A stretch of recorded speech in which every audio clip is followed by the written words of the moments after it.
Hello everyone, so welcome back to my YouTube channel science की पाठशाला with प्रिया। तो कैसे हैं आप सब? आई होप आप सब बहुत अच्छे होंगे। तो जैसा कि हमने क्लास 12th का ये चैप्टर 1 शुरू कर दिया है, इसका पार्ट 1 मैंने ऑलरेडी अपलोड कर दिया। अगर आपने नहीं देखा तो प्लीज़ उसे चेक कर लीजिएगा, जिसमें हमने एंथर के बारे में पढ़ लिया है। बेसिकली ये हमने कंप्लीट कर लिया है और आज हमें शुरू करना था माइक्रोस्पोरोजेनेसिस से, या फिर आज हमें यहाँ से शुरू करना था स्ट्रक्चर ऑफ माइक्रोस्पोरेंजियम से। तो हम बिना किसी देरी के इसको शुरू करते हैं आज के टॉपिक को। तो देखिए, अगर आप ना इसके नेक्स्ट वाले उसमें मैं आपको दिखाऊंगी ट्रांसफर सेक्शन जिसमें दिखाया हुआ है, तो आप देखेंगे कि जो माइक्रोस्पोरेंजियम है ना, वो आउटलाइन में ऐसे सर्कुलर है, ठीक है, और वो जनरली 4 वॉल की लेयर से वो सराउंडेड है। सबसे बाहर वाली एपिडर्मिस, फिर उसके नीचे एंडोथीशियम, फिर मिडल लेयर और सबसे अंदर आपकी टेप्टम है, ठीक है। जो बाहर की 3 लेयर हैं उनका तो फंक्शन प्रोटेक्शन का है, जो मदद करती हैं एंथर की पॉलन को रिलीज़ करने में। और जो सबसे अंदर वाली लेयर है वो जो कि टेप्टम है, वो क्या करती है, जो पॉलन ग्रेन डेवलप हो रहे हैं उनको नरिश करने में हेल्प करती है, ठीक है। और जो टेप्टम के सेल्स होते हैं वो बहुत ज़्यादा डेंस होते हैं, जनरली उनमें एक से ज़्यादा न्यूक्लियस होता है, ठीक है। ये हमने देख लिया था। अब हमें क्या देखना था कि व्हेन एंथर इज़ यंग, जब आपका एंथर यंग होता है तो उसमें group of compactly arrange homogenous cells होते हैं, जिन्हें हम स्पोरोजेनेसिस बोलते हैं, जो बिल्कुल सेंटर में होते हैं, वो अभी हम देखेंगे। अब आ जाते हैं माइक्रोस्पोरोजेनेसिस क्या होता है। जहाँ पर भी जेनेसिस आपको दिखे, मतलब कोई ना कोई चीज़ बन रही है, ठीक है। तो माइक्रोस्पोरोजेनेसिस क्या होता है कि जब एंथर डेवलप होता है तो जो सेल्स होते हैं स्पोरोजेनस टिश्यू के, उनमें मियोटिक डिवीजन होती है और वो बनाते हैं माइक्रोस्पोर टेट्राड, जिनकी प्लॉइडी एन होती है, ठीक है। अब हम आ जाते हैं इस फिगर को, देखिए जो अभी हमने पढ़ा, एक बार उसको यहाँ पे मैं आपको रिवाइज करवा दूँ, इससे आपको ज़्यादा समझ में आएगा। अब जो सबसे बाहर वाली होगी वो क्या होगी, एपिडर्मिस। उसके नीचे आप ये वाली देखेंगे तो ये एंडोथीशियम है, फिर उसके नीचे आप यहाँ देखेंगे तो ये मिडल लेयर है, और सबसे अंदर वाली आपकी टेप्टम है, और ये आपका जो है ये स्पोरोजेनस टिश्यू है, ठीक है। ये वाली लेयर आपकी एपिडर्मिस, ये वाली एंडोथीशियम, ये जो है ये मिडल लेयर, फिर ये जो है ये आपकी क्या है, माइक्रोस्पोर मदर सेल है, और ये वाली आपकी टेप्टम जो कि नरिशमेंट उनको प्रोवाइड करेगी, ठीक है। और ये आपको ये जो सी वाला दिख रहा है ये आपको एक मैच्योर डेहीसाइज्ड एंथर है, और ये पॉलन ग्रेन्स इसमें आपको ग्रीन कलर के शो किए हुए हैं, ठीक है। अब थोड़ा सा आते हैं as each cell of the sporogenous tissue. अब स्पोरोजेनस टिश्यू का हर सेल इतना कैपेबल होता है, इतना सक्षम होता है कि वो माइक्रोस्पोर टेट्राड को बना सके, ठीक है। Each one is a potential pollen, ठीक है, मतलब हर एक में वो कैपेबिलिटी होती है कि वो आगे चल के पॉलन बन पाए, या फिर माइक्रोस्पोर मदर सेल, ठीक है। अब जो ये प्रोसेस होता है जिससे कि आपका माइक्रोस्पोर्स बनते हैं पॉलन मदर सेल से मियोसिस के थ्रू, उसको हम बोलते हैं माइक्रोस्पोरोजेनेसिस। सिंपली अगर आपको याद करना है तो आप ऐसे याद कीजिए कि माइक्रोस्पोर का बनना, माइक्रोस्पोरोजेनेसिस मतलब माइक्रोस्पोर का बनना from pollen mother cell through meiosis, उसे हम बोलते हैं माइक्रोस्पोरोजेनेसिस, ठीक है। अब जो माइक्रोस्पोर होते हैं एज दे आर फॉर्म्ड, वो बेसिकली 4 सेल्स के क्लस्टर में अरेंज हो जाते हैं, ठीक है, द माइक्रोस्पोर टेट्राड। अब जैसे जैसे एंथर मैच्योर होता है, डिहाइड्रेट होता है, तो फिर जो माइक्रोस्पोर्स होते हैं वो एक दूसरे से डिसोशिएट अलग हो जाते हैं और पॉलन ग्रेन्स बन जाते हैं, ठीक है। अब पॉलन माइक्रोस्पोरेंजियम के अंदर बहुत सारे थाउजेंड्स ऑफ माइक्रोस्पोर या पॉलन ग्रेन्स बनते हैं, जो कि जब एंथर फटता है, डेहिसाइज करता है, तो वो रिलीज होते हैं। ये चीज़ आपको समझ में आ गई होगी, आई होप सो। अब शुरू करते हैं पॉलन ग्रेन्स को।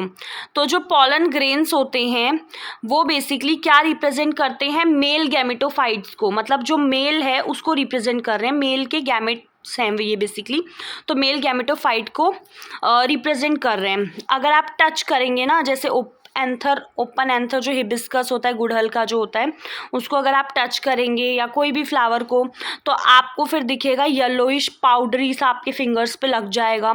फिर अगर आप इन पॉलन ग्रेन्स को on a drop of water, जो आपने ग्लास लाइट पे पानी लिया उसमें थोड़ा सा डाल के ऑब्जर्व करेंगे, तो आप बहुत हैरान हो जाएंगे कि कितने मतलब अलग अलग तरीके की वैरायटी है, शेप्स हैं, कलर हैं जो आपको दिख रहे हैं अलग अलग साइज़ के। आप ये देख सकते हैं ये कैसे अलग अलग टाइप के हैं, कुछ की बॉडी रफ है, कुछ के पैसे स्पाइंस जैसे हैं, कुछ ऐसे ऐसे करके शेप है। तो बहुत वैरायटी है पॉलन ग्रेन्स की। अब इसकी थोड़ी बात कर लें तो पॉलन ग्रेन्स जो होते हैं वो जनरली स्पेरिकल होते हैं, ठीक है। अबाउट अगर इनको मेज़र करें तो 25 से 50 माइक्रोमीटर है इनका डायमीटर।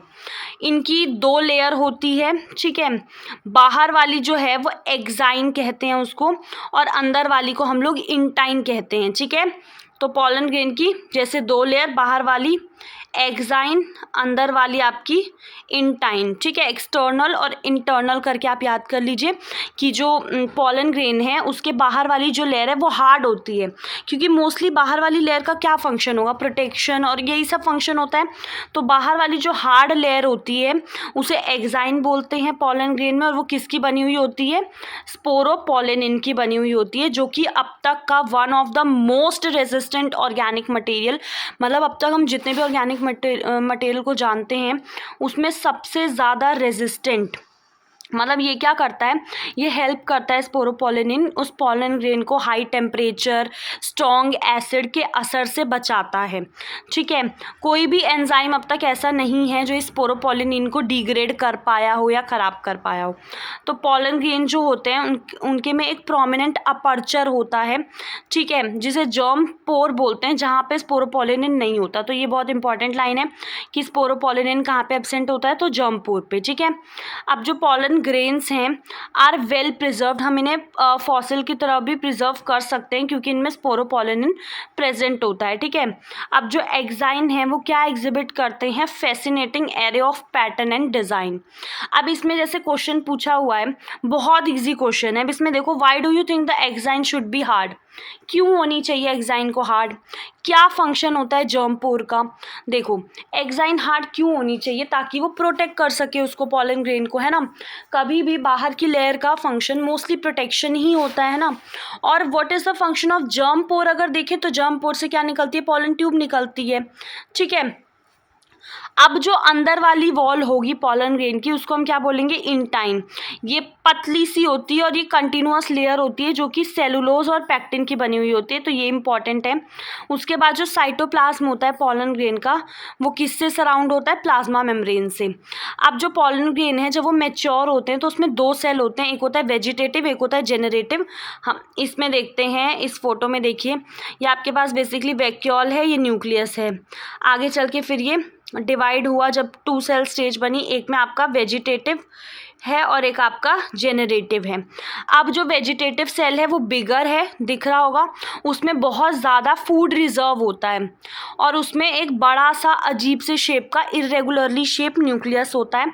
और जो जेनरेटिव है वो स्मॉल होते हैं और वो फ्लोट करते रहते हैं वेजिटेटिव के ही साइटोप्लाज्म में, और it is spindle shaped with dense cytoplasm and a nucleus, ठीक है। अब जो 60% तक जो एंजियोस्पर्म होते हैं ना, उनमें पॉलन ग्रेन जो है वो गिर जाते हैं 2 सेल स्टेज पे ही, और जो बाकी के 40% बच गए उनमें क्या होता है कि ये जेनरेटिव जो स्टेज है इसमें मियोसिस हो जाता है, ये माइटोसिस होता है। मतलब ये माइटोटिकली डिवाइड करती हैं, जिससे कि आपका क्या बनते हैं, 2 मेल गैमेट्स बन जाते हैं, और वो स्टेज कहलाती है 3 सेल स्टेज। आई होप समझ में आया होगा, ठीक है। अब देखो पॉलन ग्रेन्स जो होती है ना अलग अलग स्पीशीज़ की, वो क्या कॉज करते हैं, उससे ना बहुत सारी एलर्जीज़ भी हो जाती हैं या ब्रोंकियल एफ्लिक्शंस भी होता है, कुछ लोगों को सांस लेने में दिक्कत, या फिर जो अस्थमा, ब्रोंकाइटिस, जो लंग से रिलेटेड जो भी बीमारियां हैं वो भी हो जाती हैं।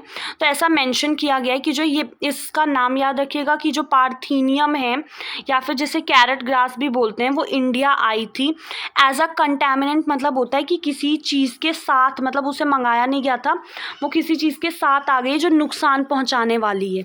जो वीट आई थी बाहर से उसके साथ साथ ये एज अ कंटेमिनेंट आ गई है, और अब ये अकरेंस में फैल चुकी है, ठीक है, और ये पॉलन एलर्जी कॉज करती है, ठीक है। अब आ जाते हैं पॉलन ग्रेन के थोड़े फ़ायदे देख लो। इसमें न्यूट्रिएंट्स बहुत ज़्यादा होता है, रिच इन न्यूट्रिएंट्स है। आजकल ये फैशन बन गया है कुछ सालों में कि लोग क्या करते हैं, पॉलन टैबलेट को एज अ फूड के साथ सप्लीमेंट की तरह भी यूज़ करते हैं। और जो वेस्टर्न कंट्री है वहाँ पे तो बहुत ज़्यादा नंबर में पॉलन प्रोडक्ट्स आते हैं टैबलेट की फॉर्म में, सिरप की फॉर्म में, जो मार्केट्स में अवेलेबल हैं। और पॉलन कंजप्शन जो है ये क्लेम करता है कि ये जो एथलीट्स होते हैं ना, इनकी परफॉर्मेंस को, जो घोड़े रेस हॉर्सेस होते हैं, उनको इम्प्रूव करने का दावा भी करते हैं, ठीक है।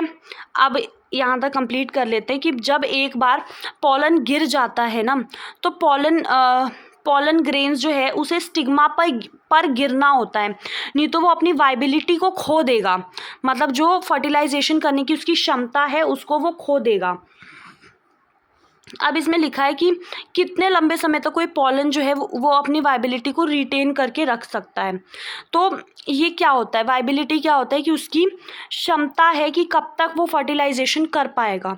द पीरियड फॉर विच, मतलब ये डिफाइन है इसकी कि वाइबिलिटी क्या है। द पीरियड, वो समय, फॉर विच पॉलन ग्रेन्स जो हैं वो वाइबल रहेंगे, वो बहुत अलग अलग है और वो डिपेंड करता है टेम्परेचर के ऊपर और ह्यूमिडिटी के ऊपर, ठीक है। अब जैसे कुछ सीरियल्स होते हैं जिसमें कि राइस हो गया, वीट हो गया, इनमें पॉलन ग्रेन क्या होता है, 30 मिनट के अंदर अंदर अपनी वाइबिलिटी को खो देते हैं, उसके बाद वो पॉलन जो है वो फर्टिलाइजेशन नहीं करवा पाएंगे, ठीक है। और कुछ मेंबर होते हैं रोजेसी, मतलब रोज़, और जो लेग्यूम्स वाले जो हैं, सोलेनेसी जो हो गया, ये अपनी वाइबिलिटी को कुछ महीनों तक रिटेन करके रख सकते हैं, ठीक है। आपने सुना होगा सीमेन को स्टोर करने का, और स्पर्म जो होते हैं बहुत सारे अलग अलग एनिमल्स के, जिसमें ह्यूमंस भी हैं, ताकि हम आर्टिफिशियल इंसेमिनेशन करवा पाएँ।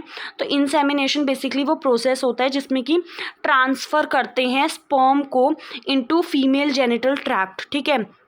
आर्टिफिशियल का मतलब लोग करवाएंगे, ठीक है। और ये पॉसिबल है कि हम पॉलन ग्रेन को स्टोर कर सकें बहुत ज़्यादा नंबर में स्पीशीज़ के सालों तक, लेकिन उसके लिए हमें लिक्विड नाइट्रोजन -196 डिग्री सेल्सियस पे करना होगा, ठीक है। और ये जो स्टोर पॉलन है, फिर इनको हम पॉलन बैंक्स की तरह यूज़ करेंगे, जैसे कि सीड बैंक होते हैं, और ये क्रॉप ब्रीडिंग प्रोग्राम्स में बहुत ज़्यादा काम आएंगे, ठीक है। जैसे बैंक में आप पैसे जमा करते हैं, वैसे पॉलन बैंक में पॉलन होंगे, सीड बैंक में सीड्स होती हैं, ठीक है। तो आज के लिए इतना ही, फिर नेक्स्ट क्लास में हम शुरू करेंगे पिस्टिल, जिसमें कि हम मेगास्पोरेंजियम और एम्ब्रियोसैक के बारे में पढ़ेंगे। So thank you so much, अपना ध्यान रखिएगा और इसको सब्सक्राइब ज़रूर कर लें चैनल को। Thank you.